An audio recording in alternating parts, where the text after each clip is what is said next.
Senator Sanders today announced a massive new education plan, which includes a proposal to ban for-profit charter schools. Is that something you might be in favor of? Yeah, I think for-profit charter schools are a lot like for-profit prisons. They've done more harm than good, and we've got to find a way to move on. Now, how you actually do it's a little complicated because most of that's regulated at the state level, but I think that's the direction we need to move in.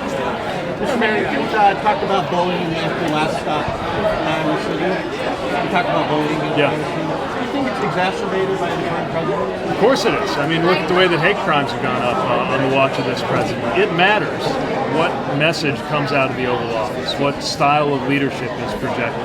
And what we have right now is something that basically gives voice to bullies and gives them cover, too. And you could tell by the way the room kind of murmured when that girl asked that question that everybody can feel the relationship between what happens in our nation's leadership and what's happening even in the school year. This isn't just a policy job, it isn't just an administration job, it's a moral job.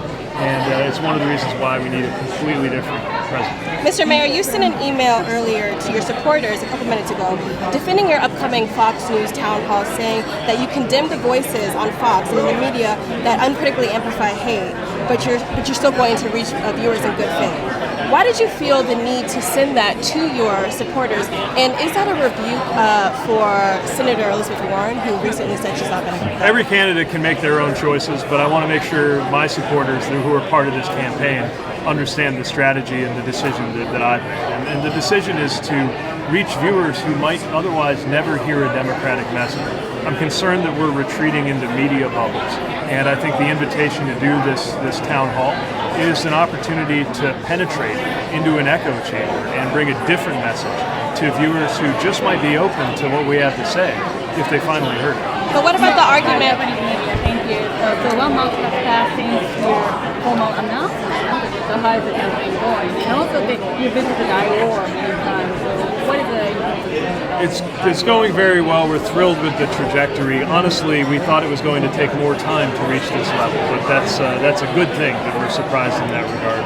Now our attention has to shift not only to introducing ourselves, but putting in place the organization that helps you win elections in places like Iowa. We're building a staff accordingly and looking forward to continuing to deepen our relationships here and in all of the states. What would you do differently with China on trade? Well, we would have to have a much deeper strategy that starts with domestic competitiveness, that puts human rights and climate nearer to the cornerstone of our diplomacy so that we can have China on the defensive rather than us being on the defensive. We should press our allies to think twice about whether they're going to allow China to build the technological infrastructure of the future, because I'm very concerned about the interdependency on things like 5G and in other areas.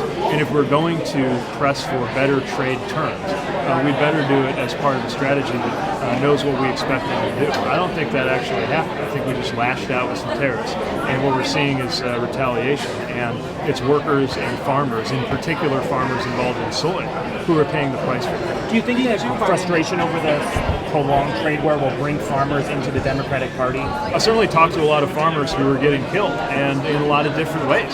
They're getting killed by the consolidation of the buyers. They're getting killed by the trade policies, especially if you're in soy.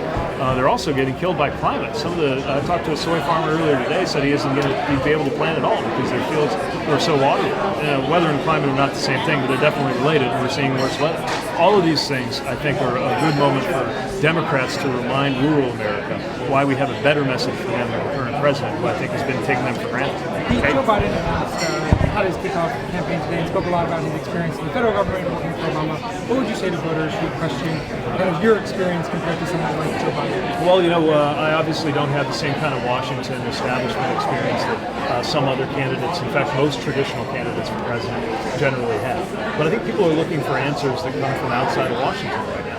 And being a mayor of a community, the exact kind of community that this president has targeted for his message, I think allows me to speak in a different way than some of my competitors. And I would say that experience, frankly, being a mayor of a city of any size, is the kind of executive, on-the-ground government experience that's both near to the earth and engaging some of our highest values and biggest issues.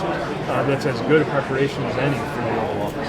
So I think you spoke with State Representative Andy McKean how would you hope to appeal to voters like him in the Republican Party to encourage them, make them feel open to coming to the pretty much every event I go to, somebody comes up to me and says, I'm a lifelong Republican, but I'm going to vote for you.